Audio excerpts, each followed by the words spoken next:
नमस्कार जय जगन्नाथ दर्शक बंधु नूतन वर्षर हार्दिक शुभेच्छा एवं शुभकामना सहित एसपी एस्ट्रोलॉजी ओडिशा चैनल प्रसारित वार्षिक राशिफल कार्यक्रम को आपण मानक स्वागत।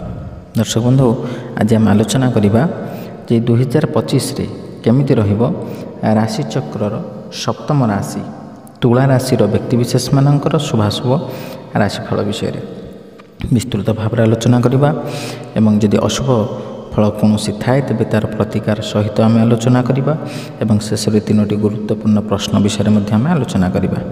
ताले चलतु आरंभ करवा किंतु ता पूर्व यदि आपण मैंने आम चैनल को प्रथम थर कर आसी था तेज भिडटी को लाइक करूँ शेयर करूँ और चैनल को सब्सक्राइब कर पाखे बेल आइकन को प्रेस करूँ। ताले चलो दर्शक बंधु आरंभ करवा आज आलोचना चक्र 2025 केमिति रहिबो तुला राशि व्यक्तिविशेष मानकर शुभाशुभ भाग्यफल विषय। ये तुला राशि जार अधिपति ग्रह होउचंदी शुक्र, यार शुभवार बुधवार शुक्रवार घातवार गुरुवार, शुभ संख्या 2 6 8, शुभ रंग धला और कला। यही तुला राशि फल 2025 माध्यम आम जानिबा कि वर्ष 2025 तुला राशि लोकंकर स्वास्थ्य शिक्षा व्यवसाय चाकरी विवाह वैवाहिक जीवन घर एवं गृहस्थ आश्रम इत्यादि किपरि रहिबो ग्रह गोचर उपर आधार करी जो उपाय गुड़ी कहबू से उपाय गुड़ी आपण आपणा द्वारा विभिन्न प्रकार समस्या एवं चिंता आपणकर दूर हो पार। तेज आरंभ करवा आज राशिफल विषय। प्रथमे आम आलोचना करवा जे 2025 तुला राशि व्यक्ति स्वास्थ्य अवस्था केमिति रहिबो। तुला राशि लोकंकर समस्त दृष्टि वर्ष 2025 मिश्रित परिणाम देव। परिणाम पूर्व वर्ष तुलन में भल रहिबो। वर्षर आरंभ नहीं मे मास मध्य भाग पर्यंत बृहस्पति गोचर अष्टम घरे हेबो, जहाँ पर अंटा किंबा बाहु संबंधित समस्या दे पारे। मार्च मास पर्यंत शनिकर गोचर पेट और मुख संबंधित किसी समस्या दे पारे। यापर शनिकर गोचर भल परिणाम देव। तुला राशि फल 2025 अनुसार बृहस्पति मध्य मे मासर मध्य भाग पर भल परिणाम देव, किंतु एही सबु समय रे मे मास पर राहुंकर गोचर पेट संबंधित किसी समस्या देव। अर्थात वर्षर प्रथम भागरे स्वास्थ्यर अधिक जत्न नेबा जरूरी हेबो। यापर परिणाम धीरे धीरे भल हेबाकु लागिबो, किंतु छोट मोट समस्या मध्य रहिबो। समाधान रहिले आपण निजर स्वास्थ्य को भल रखिपारे। सारांश यह जे वर्ष 2025 स्वास्थ्य संबंधित मामलें मिश्रित परिणाम देव। वर्ष द्वितीय भाग स्वास्थ्य दृष्टि अधिक भल कहुब। यापर आम शिक्षा विषय आलोचना करवा।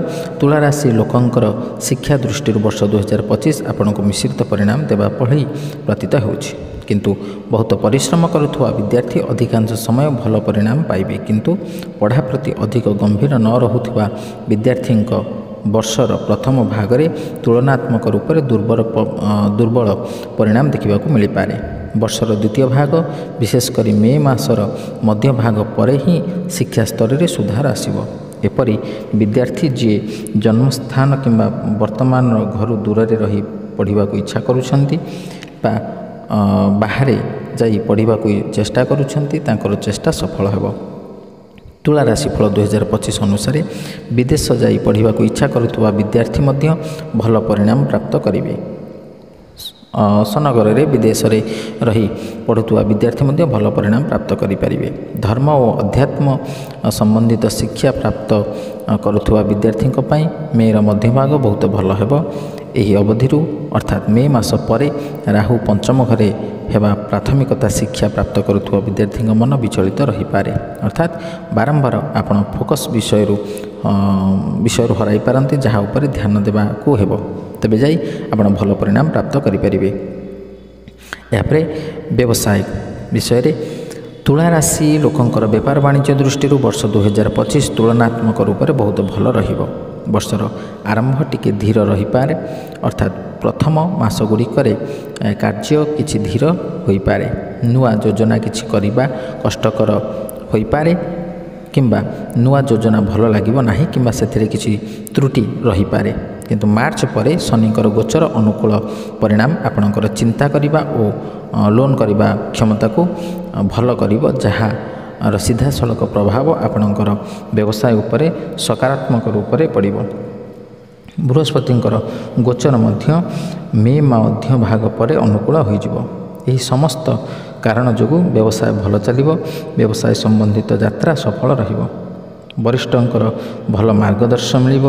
କିଛି ସମୟ ସମସ୍ତ କାରଣ ଯୋଗୁଁ ଆପଣ ନିଜର ବ୍ୟବସାୟରେ ଭଲ କରିପାରିବେ। ଏହାପରେ ଆମେ ଚାକିରି ବିଷୟରେ ଆଲୋଚନା କରିବା। ତୁଳା ରାଶି ଲୋକଙ୍କର ଚାକିରି ଦୃଷ୍ଟିରୁ ମଧ୍ୟ ଏହି ବର୍ଷ ତଥା 2025 ତୁଳନାତ୍ମକ ଭାବରେ ଭଲ ରହିବ। ଯଦି ଆପଣ ଚାକିରିରେ ପରିବର୍ତ୍ତନ କରିବାକୁ ଚାହାନ୍ତି ତେବେ ମାର୍ଚ୍ଚ ପରେ ପରିବର୍ତ୍ତନ କରିବା ଅଧିକ ଭଲ ରହିବ। ଯଦି ସମ୍ଭବ ହୁଏ ତେବେ ମେ ମାସର ମଧ୍ୟଭାଗ ପରେ ପରିବର୍ତ୍ତନ କରନ୍ତୁ, କାରଣ ମେ ମାସର ମଧ୍ୟଭାଗ ପରେ କରାଯିବା ପରିବର୍ତ୍ତନ ଅଧିକ ପରିଣାମ ଦେବ। ଅର୍ଥାତ୍ ବର୍ଷର ପ୍ରଥମ ମାସଗୁଡ଼ିକ ଖାସ କରି ମାର୍ଚ୍ଚ ପର୍ଯ୍ୟନ୍ତ ସମୟ ଚାକିରି ପାଇଁ ଟିକେ ଦୁର୍ବଳ ରହିପାରେ। ଆପଣଙ୍କର ସହକର୍ମୀ ଓ ପ୍ରତିସ୍ପର୍ଦ୍ଧାମାନଙ୍କୁ ହଇରାଣ କରିବାକୁ ଚେଷ୍ଟା କରିବେ, କିନ୍ତୁ ମାର୍ଚ୍ଚ ମାସ ପରେ ଆପଣ ସାର୍ଥକ ଜାଗା ପ୍ରାପ୍ତ କରିବେ। ତୁଳା ରାଶିଫଳ ଅନୁସାରେ ପରିବର୍ତ୍ତନ ଦୃଷ୍ଟିରୁ ମେ ମାସର ମଧ୍ୟଭାଗ ପରେ ବହୁତ ଭଲ ସମୟ ଆପଣଙ୍କୁ ମିଳିବ। ଆମେ କହିପାରିବା ଯେ ଚାକିରି ଦୃଷ୍ଟିରୁ ବର୍ଷ 2025 ମିଶ୍ରିତ ରହିବ। ବର୍ଷର ଆରମ୍ଭ ଟିକେ ଦୁର୍ବଳ ରହିବ ଓ ଦ୍ୱିତୀୟ ଭାଗ ବହୁତ ଭଲ ପରିଣାମ ଦେଇପାରେ। ଚାକିରିରେ ପରିବର୍ତ୍ତନ, ପ୍ରମୋସନ୍ ଓ ଉନ୍ନତିର ରାସ୍ତାରେ ମେ ମାସର ମଧ୍ୟଭାଗ ଅପେକ୍ଷା ଆହୁରି ଭଲ ରହିବ। ତାପରେ ଆମେ ଆର୍ଥିକ ସ୍ଥିତି ବିଷୟରେ ଆଲୋଚନା କରିବା। ତୁଳା ରାଶି ଲୋକଙ୍କ ଲାଭ ଘରର ସ୍ୱାମୀ ସୂର୍ଯ୍ୟ ଗ୍ରହ ବର୍ଷ ସାରା କିଛି ମାସ ଭଲ ଓ କିଛି ମାସ ଦୁର୍ବଳ କିମ୍ବା ମିଶ୍ରିତ ପରିଣାମ ଦେବେ। ଏପରି ସ୍ଥିତିର ଧନ ଘରର ସ୍ୱାମୀ ମଙ୍ଗଳଙ୍କର ମଧ୍ୟ ରହିବ। ଏହି ଦୁଇଟି ଗ୍ରହ ଅନୁସାରେ ଆର୍ଥିକ ମାମଲାରେ ବର୍ଷ ମିଶ୍ରିତ ରହିପାରେ, କିନ୍ତୁ ଧନର କାରକ ବୃହସ୍ପତିଙ୍କର ଗୋଚର ମେ ମାସର ମଧ୍ୟଭାଗ ପରେ ବହୁତ ଭଲ ହେବ। ସ୍ୱାଭାବିକ ଯେ ଏହା ଆର୍ଥିକ ରୂପରେ ଆପଣଙ୍କୁ ବହୁତ ଭଲ ଦୃଢ଼ତା ମିଳିପାରେ। ମେ ମଧ୍ୟଭାଗ ପୂର୍ବରୁ ବୃହସ୍ପତିଙ୍କର ପ୍ରଭାବ ଧନଘର ଉପରେ ରହିବ। ସଞ୍ଚୟ କରିବା ପଇସାକୁ ନେଇ ଚିନ୍ତିତ ରହିବେ ନାହିଁ, କିନ୍ତୁ ନୂଆ ବର୍ଷରେ ରୋଜଗାରରେ ଟିକେ ସମସ୍ୟା ଆସିବ। ଅର୍ଥାତ୍ ଆର୍ଥିକ ଦୃଷ୍ଟିରୁ ବର୍ଷ 2025 ମିଶ୍ରିତ ପରିଣାମ ଦେଇପାରେ। ତୁଳା ରାଶିଫଳ 2025 ଅନୁସାରେ ବର୍ଷର ପ୍ରଥମ ଭାଗ ଖରାପ ପରିଣାମ ଦେଉଥିବା ପ୍ରତୀତ ହୁଏ, ଯେତେବେଳେ କି ବର୍ଷର ଦ୍ୱିତୀୟ ଭାଗ ବହୁତ ଭଲ ପରିଣାମ ଦେଉଥିବା ପ୍ରତୀତ ହୁଏ। ମାର୍ଚ୍ଚ ମାସ ପର୍ଯ୍ୟନ୍ତ ଆପଣଙ୍କର ସଞ୍ଚିତ ପଇସା ସମ୍ଭାଳି ରଖିବାକୁ ହେବ। କୌଣସି ଭୁଲ ଜାଗାରେ ନିବେଶ ଜମା କରନ୍ତୁ ନାହିଁ। ଏପରି କରିବା ଦ୍ୱାରା ଆପଣ ନିଜର ଧନକୁ ସୁରକ୍ଷିତ ରଖିପାରିବେ। ମାର୍ଚ୍ଚ ପରେ ଶନିଙ୍କର ଦୃଷ୍ଟିର ପ୍ରଭାବ ଧନ ଘରେ ସମାପ୍ତ ହୋଇଯିବ ଓ ଆପଣଙ୍କର ପଇସା ସୁରକ୍ଷିତ ରହିବ। ଅର୍ଥାତ୍ ଅଯଥା ଖର୍ଚ୍ଚ ହେବ ନାହିଁ, ହଠାତ୍ ଖର୍ଚ୍ଚ ଆସିବ ନାହିଁ।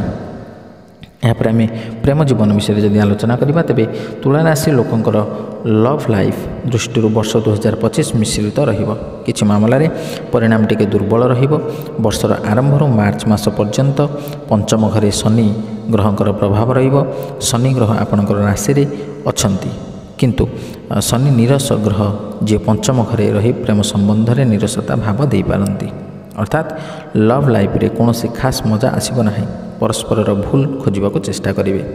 ଯଦି ବାସ୍ତବରେ ଏପରି ହେଉଛି ତେବେ ସେଥିରୁ ବଞ୍ଚିବା ଜରୁରୀ। ମାର୍ଚ୍ଚ ପରେ ଶନିଙ୍କର ପ୍ରଭାବ ପଞ୍ଚମ ଘରୁ ଦୂର ହୋଇଯିବ। ପୁରୁଣା ଭୁଲ ବୁଝାମଣା କିମ୍ବା ଚିନ୍ତା ଦୂର ହେବ, କିନ୍ତୁ ମେ ମାସ ପରେ ରାହୁ ପଞ୍ଚମ ଘରକୁ ଯିବେ, ଯେଉଁଥିପାଇଁ ନୂଆ ବର୍ଷରୁ କିଛି ଭୁଲ ବୁଝାମଣା ଆରମ୍ଭ ହୋଇପାରେ। ଏହିସବୁ ମଧ୍ୟରେ ଅନୁକୂଳ କଥା ଏହା ଯେ ମେ ମାସର ମଧ୍ୟଭାଗ ପରେ ବୃହସ୍ପତିଙ୍କର ପ୍ରଭାବ ପଞ୍ଚମ ଘର ଉପରେ ଆରମ୍ଭ ହୋଇଯିବ, ଯାହା ଭୁଲ ବୁଝାମଣାକୁ ଶେଷ କରିବ। ଅର୍ଥାତ୍ ବର୍ଷର ଆରମ୍ଭରୁ ମାର୍ଚ୍ଚ ମାସ ପର୍ଯ୍ୟନ୍ତ ସମୟ ଦୁର୍ବଳ ରହିବ। ମାର୍ଚ୍ଚରୁ ମେ ମଧ୍ୟରେ ସମୟ ଅନୁକୂଳ ଅଛି।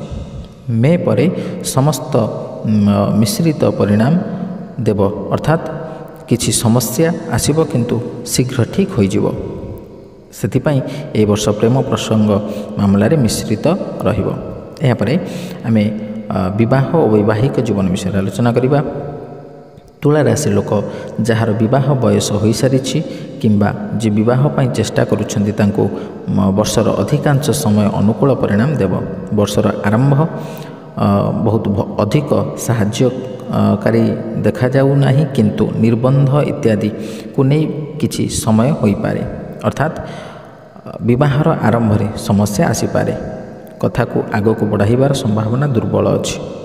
ବର୍ଷର ଦ୍ୱିତୀୟ ଭାଗ ଯେବେ ପଞ୍ଚମ ଘରେ ଶନିଙ୍କର ପ୍ରଭାବ ସମାପ୍ତ ହୋଇଯିବ ଓ ବୃହସ୍ପତି ଗୋଚର ଅନୁକୂଳ ହୋଇଯିବ, ତେବେ ଆପଣଙ୍କୁ ବହୁତ ଭଲ ପରିଣାମ ମିଳିବ। ତୁଳା ରାଶିଫଳ ଅନୁସାରେ ମେ ମାସର ମଧ୍ୟଭାଗ ପରେ ବୃହସ୍ପତି ପଞ୍ଚମ ଦୃଷ୍ଟି ସହିତ ପଞ୍ଚମ ଘରକୁ ଦେଖିବେ, ଯାହା ନିର୍ବନ୍ଧ ଓ ବିବାହ ପାଇଁ ଅନୁକୂଳ ସ୍ଥିତି। ଯଦିଓ ବର୍ଷର ଆରମ୍ଭ ଦୁର୍ବଳ ରହିବ, କିନ୍ତୁ ମେ ମାସର ମଧ୍ୟଭାଗ ପରେ ନିର୍ବନ୍ଧ, ବିବାହ, ପ୍ରେମ ଇତ୍ୟାଦି ପାଇଁ ଭଲ ଅନୁକୂଳତା ଦେବ।